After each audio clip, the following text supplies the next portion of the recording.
ஆசிமுன்லாம் பேசணுமே, அதை விட கீழே உள்ளது. என்ன ஒண்ணுமே இல்ல, தொடர்பே இல்ல, சம்பந்தமே இல்ல. அந்த அளவுக்கு உள்ள ஒரு செய்தியை கொண்டாந்து காட்டிக்கிட்டு இதெல்லாம் நான் கேட்கிறேன், ஒரு கடமையான ஒரு விஷயத்தை இப்படித்தான் நிறுவனமா? இதான் ஒரு ஆதாரமா? மார்க்கத்தை முடிவு செய்யறதுக்கு இப்படிதான் ஒரு குழப்ப சந்தேகமான விஷயங்களை இதான் மார்க்கமா? அப்ப நம்ம என்ன கேட்கிறோம், சஹாபாக்கள் இப்படி புரிஞ்சாங்கன்னு சொல்லுவது தப்பு, புரியல, சொல் வழக்கு இப்படிதான் புரிஞ்சிருந்தார்கள், 2-3 பேர் மாத்தமா புரிஞ்சனால அது ஒரு நியூஸ் ஆக்குறார்கள் நாங்க சொல்றோம், அவ்வளவுதான்.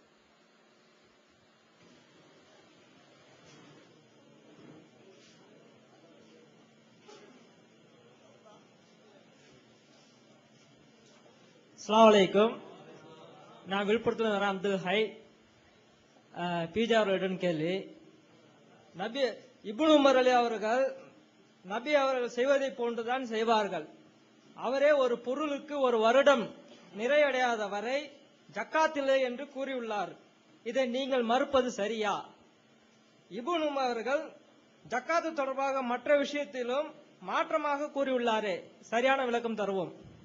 அதாவது அவர் அப்படி கூட சொல்லல, நானே இப்னு உமரை பற்றி இப்படி சொன்னதாக எடுத்துக்காட்டி இன்னும் கொஞ்சம் அழுத்தமா தான் அவர் சொன்னார். சஹாபாக்கள்ல இப்னு உமர் ஒரு டிஃபரெண்டான ஆள் என்பதெல்லாம் சந்தேகம் கிடையாது.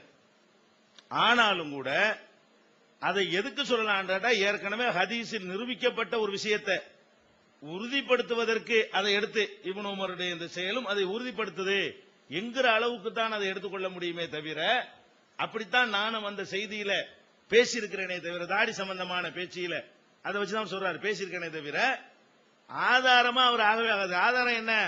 இப்னு உமருடைய அந்த கேரக்டர் எப்படி இருந்தாலும் புரிந்து கொள்வதில் தப்பு வரும், சொல்லை புரிந்து கொள்வதில் தப்பு வரும். ரசூல் ஸல்லல்லாஹு அலைஹி வஸல்லம் வார்த்தைக்கு அர்த்தம் செய்வதில் என்ன வந்துறேன், தப்பு வந்துறேன், காதுல கேட்கறது தப்பு வந்துறேன். இந்த இப்னு உமர் அவர்களை பற்றி தானே ஆயிஷா நாயகி பல விஷயங்களை இவர் தப்பா சொல்லிட்டாருன்னு கண்டிக்கிறாங்க. அதுக்கு என்ன அர்த்தம்? வேணும்னு சொல்லிட்டாரு அர்த்தமா?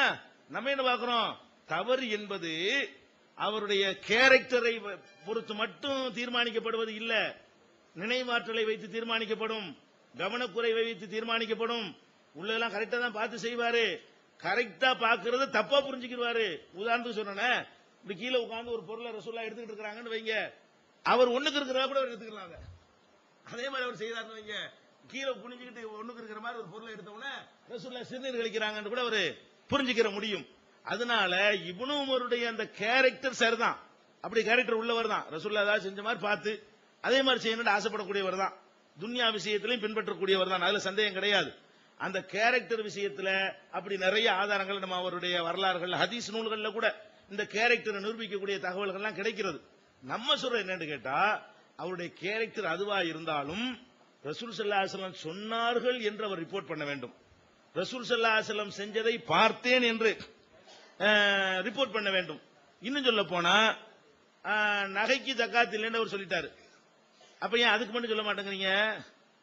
அது ரசூலுல்லாஹ்ட்ட பார்த்து தான் சொல்லியிருப்பாரு, அவர் கேரக்டரே அப்படித்தான், நகைக்கு ஜக்காத் இல்லைன்ட்டார்ல, அப்ப ரசூலுல்லாஹ்ட்ட தான் பார்த்து சொன்னாரு. 50 பேருக்கு 10 ரூபா கொடுத்து ஜக்காத்தே இல்லாம ஆக்கிப்படலாம். இப்ப எவனு வீடு வாசம் வச்சுக்கிறாத, ரொக்கமா வச்சுக்கிறாத, 50 பேர் நகை வாங்கி போடு, 10 ஜக்காத்துன்னு ஒரு டாபிக்கே உலகத்தில் இருக்காது.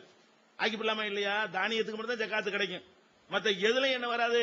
ஏன் நகைக்கு ஜக்காத் இல்லைன்னு அவர் சொல்லியிருக்கிறார்ல, அவர் தான் ரசூலுல்லாஹ் சொன்னது அப்படி பார்த்து அச்சி அசல் பெசகாம செய்யறவர் தானே. அப்ப நம்ம என்ன பண்ணுவோம், அவர் புரிந்து கொண்ட விதம் அது தப்பா இருக்கும், அப்படிதான் அதை எடுப்போமே தவிர அதை கரெக்ட் எடுக்க மாட்டோம்.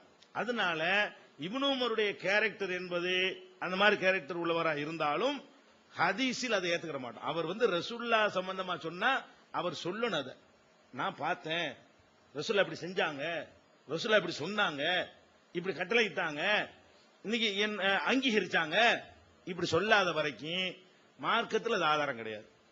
எந்த யாரும் இப்னு உமர் என்ன சொன்னாலும் அது மர்ஃபூடைய ஹுக்கும்னு யாரும் சொல்லல. இப்னு உமர் எதை சொன்னாலும் அது ரசூலுல்லாஹ் சொன்னதாக தான் புரிந்து கொள்ள வேண்டும் என்று ஒருத்தருமே என்ன செய்யல, அப்படிலாம் முடிவு செய்ய கிடையாது. விவாத அரங்கு நடைபெற்றுக் கொண்டிருக்கிற போதே உங்கள் சகோதரர் நூர் முகமது அவர்களை கேள்வி, திடீரென்று விரண்டோட பார்க்கிறார் என்று சொன்னார்கள். விரண்டு ஓட முடியாது, அது வேற, ஏன்னா இங்கேயும் கேட்டு பூட்டி இருக்குது, வெளியும் கேட்டு பூட்டி இருக்குது, எல்லாமே கேட்ட பூட்டி இருக்கு. இடைவேளை விட்டு வெளியே போறதா இருந்தாலும் ஒவ்வொரு ஆளத்தையும் போக வேண்டியது இருக்குது. அப்படி நீங்க விரண்டு ஓடுறதற்குண்டான வாய்ப்புகள் வந்து நீங்க சொன்ன ஆதாரமெல்லாம் பலகீனமாயிருச்சா என்பதை விளக்குமாறு கேட்கிறேன். பிஸ்மில்லாஹிர் ரஹ்மானிர் ரஹீம். அன்புக்குரிய சகோதரர்களே, நான் விரண்டு ஓடுவதாக சொல்லப்பட்டதை நீங்க விரண்டு ஓட நினைக்கிறீங்களா? நீங்க எடுத்து வைத்த வாதங்கள் எல்லாம் சரியில்லாமல் ஆக்கப்பட்டு விட்டது, பயந்து ஓடுகிறீர்களா என்று கேட்கிறாரு. நம்ம பயந்துலாம் போகல, அல்ஹம்துலில்லாஹ். பயப்பட வேண்டிய ஒரு விஷயமே இல்லை. சத்தியத்தை தெரிந்து கொள்வதற்காக நம்ம வந்திருக்கிறோம். அப்படிங்கும் பொழுது எதுக்கு பயப்படணும்? சத்தியத்தை அவங்க எடுத்து வச்சுட்டா நம்ம ஒத்துக்கிட்டு போயிட வேண்டியதானே?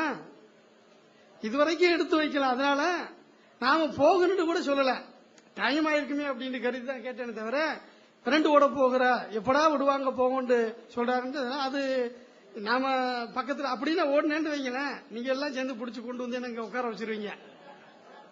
அப்படிங்களா இல்லையா? மாஷா அல்லாஹ். நான் சின்ன உடம்பு, ஆளை பார்த்தாலே என்ன தெரியுது. ஒரு ஆள் அப்படியே சகோதரர் பாக்கர் அவர்களும் ஒரு கையை பிடிச்சி தூக்கிட்டு வந்து உட்கார வச்சுறாரு. தப்பா நினைச்சுக்கிறாங்க.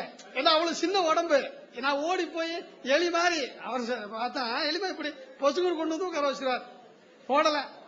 அழைத்த நேரத்தில் எல்லாம் ஓடி வந்து ஆஜரான 1 லட்சம் அறிவிப்பு செஞ்சீங்க. உடனே மேடைக்கு ஏறி வந்தேன். ஓடுற ஆளா நான் வருவேனா? ஒப்பந்தம் சொல்லும் பொழுது தமிழ்நாடு ஹோட்டல் கும்பமேளி கரெக்டா வந்தேனா இல்லையா? இங்க விவாதம் சொல்லும்போது கரெக்டா வந்தேன். 2 நாள் உங்க கூட இருந்தேன். 1 மணி நேரம் இருக்குதுங்கிறது தெரியல. நீங்க கூட ஒரு வார்த்தை சொன்னீங்க, கேள்வி இல்லாட்டி முடிச்சுக்கலாம்னு சொன்னீங்க. அப்படின்னா நீங்க ஓட நினைக்கிறேன்னு நான் நினைக்க முடியுமா?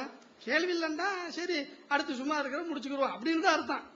ஆனா அல்ஹம்துலில்லாஹ், அல்லாஹ்வுடைய சகோதரர்களே, மனமகிழ்வான ஒரு அல்லாஹ்வுடைய பெரிய கிருபை, எல்லோரும் மனமகிழ்வாக நாம இருக்கிறோம்.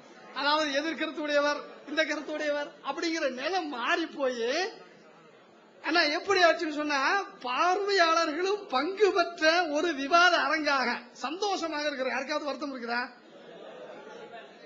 பாக்கர் வந்து என்ன தூக்கிட்டு வந்து வச்சிருக்கான்னு சொன்னது அவருக்கு உங்களுக்கு வருத்தமா இல்லையே? யாருக்குமே வருத்தம் இல்லை. இவ்வளவு ஒரு சந்தோஷமான இந்த நிலை இருக்கிறத, இதைத்தான் நான் எதிர்பார்க்கிறேன் எல்லா இடத்துல. யாரு அது வேற அர்த்தத்துல நேசிச்சிருக்கிறாங்க. வார்த்தை தப்பா வந்திருக்கு. அல்லாஹ்வுடைய சகோதரன் சொல்லனா தப்பு வார்த்தை தடுமாற்றம். இது வார்த்தை தடுமாற்றம். ஏன்னா தடுமாற்றத்தை ஒத்துக்கிற வேண்டியதானா? நீங்க சிரிக்கிறீங்கன்னு சொன்னா நான் தடுமாற்றம் சொல்றது இது இல்லையா? தடுமாற்றங்கிறது அவங்களுக்கு வந்துச்சு, ஒத்துக்கிட்ட செய்தி தானா? எனவே அன்புக்குரிய சகோதரர்களே, இனி இந்த நீங்க தடுமாறுறீங்க நாம தடுமாறு பரஸ்பர குற்றச்சாட்டு இனிமேலாவது நம்ம விட்டுருவோம். போகக்கூடிய நேரத்தில் சந்தோஷத்தோடு ஒருவர் உண்மையை புரிந்து பரஸ்பர கருத்து பரிமாற்றங்கள் முறையாக செய்து, உண்மை எதுவா எனக்கு முரண்டு பிடிக்கணுங்கிறது எண்ணம் இல்ல, உங்களுக்கும் முரண்டு பிடிக்கணுங்கிறது எண்ணம் இல்ல. நீங்க உண்மை என்று ஒன்றை விளங்கி இருக்கின்றீர்கள், நான் ஒரு விஷயத்தை உண்மை என்று விளங்கி இருக்கிறேன். எது சரிங்கிறத இந்த விவாதத்தின் அடிப்படையில் கேசட்டை போட்டு நீங்க நல்லா தெளிவா கேட்டு பார்த்து, எதுக்கு பேசுறாரு அவரு? தெளிவா சந்தோஷத்துல சிரிக்கிறாங்க மக்கள். இல்ல பேசிட்டு இருக்கிறாங்க. நம்ம தெளிவாக இன்ஷா அல்லாஹ் உண்மையை நீங்க இந்த கேசட் எல்லாரும் கைக்கும் இன்ஷா அல்லாஹ் நீங்க வாங்கி பாப்பீங்க. திரும்ப ஒரு தடவை பார்த்து நிதானமாக யார் சொல்லக்கூடியதில் நான் சொன்னதான் சரின்னு வாதிக்கிறேன், அவர்கள் சொன்னதா சரின்னு வாதிக்கிறார்கள்.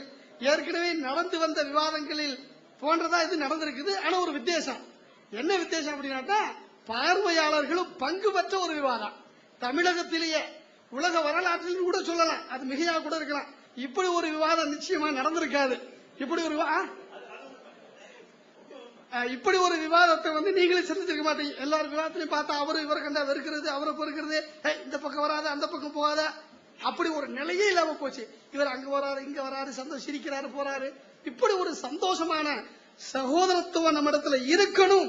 அல்லாஹ் நம்ம அனைவருக்கும் அந்த பாச பிணைப்பை, கொள்கை சகோதரர்கள் குர்ஆனையும் நபிமொழிகளையும் கடைபிடித்து வாழக்கூடிய உத்தமர்களாக நம் அனைவரையும் ஆக்கி, நம் அனைவரையும் இந்த இடத்தில் ஒன்று சேர்த்து வைத்த இறைவன் உயர்ந்த சோனம் ஜன்னத்துல் ஃபிர்தௌஸில் சேர்த்து வைக்க வேண்டும் என்று நான் பரவாயில்ல, நேரம் இருக்குது, அடுத்து நம்ம பேசலாம். முன்னால இப்படித்தான் சொன்ன, நேரம் இருக்குன்னு சொன்னாங்க, பேசிக்கிறோம். அதான் ஒண்ணு இல்ல. ஒவ்வொரு நேரத்திலையும் எனக்கு வாய்ப்பு கிடைக்காம போச்சுன்னா இப்படி ஒரு துவா செய்ய முடியாதவங்க. துவா அடிக்கடி வாய்ப்பு கிடைக்கும் போது செஞ்சுக்கிறேன். இன்னும் 1/2 மணி நேரம் இருக்கு, இதை காட்டி ஓடி போயிடுவாங்கன்னு சொல்ல இனி சொல்ல மாட்டாங்க. ஓடி போக நினைக்கிறாங்க இனி சொல்ல மாட்டாங்க. அதாவது நிலைமை தெரியாம சொன்னது இனி சொல்ல மாட்டாங்க. எனவே அன்புக்குரிய சகோதரர், நம்ம எல்லாம் சொர்க்கம் போகணும் அப்படிங்கிறதுக்கு என்ன பாடுபடுறோம்? அந்த உயர்ந்த சுவர்க்கத்தை, ஜன்னத்துல் ஃபிர்தௌஸ் என்ற உயர்ந்த சுவர்க்கத்தை நம் அனைவருக்கும் அல்லாஹ் பாக்கியமாக ஆக்கி வைக்க வேண்டும் என்று கேட்டுக்கொள்கிறேன்.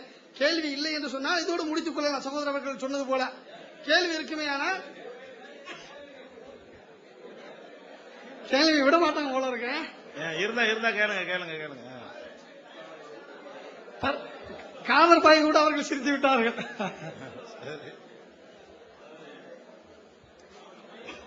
பத்தி ஒரு கேள்விதான். அதாவது இறைவன் வந்து திருமறையில வந்து தொழுகை சொல்லக்கூடிய இடங்களில் கேள்விதான். பிஜே கேள்வி.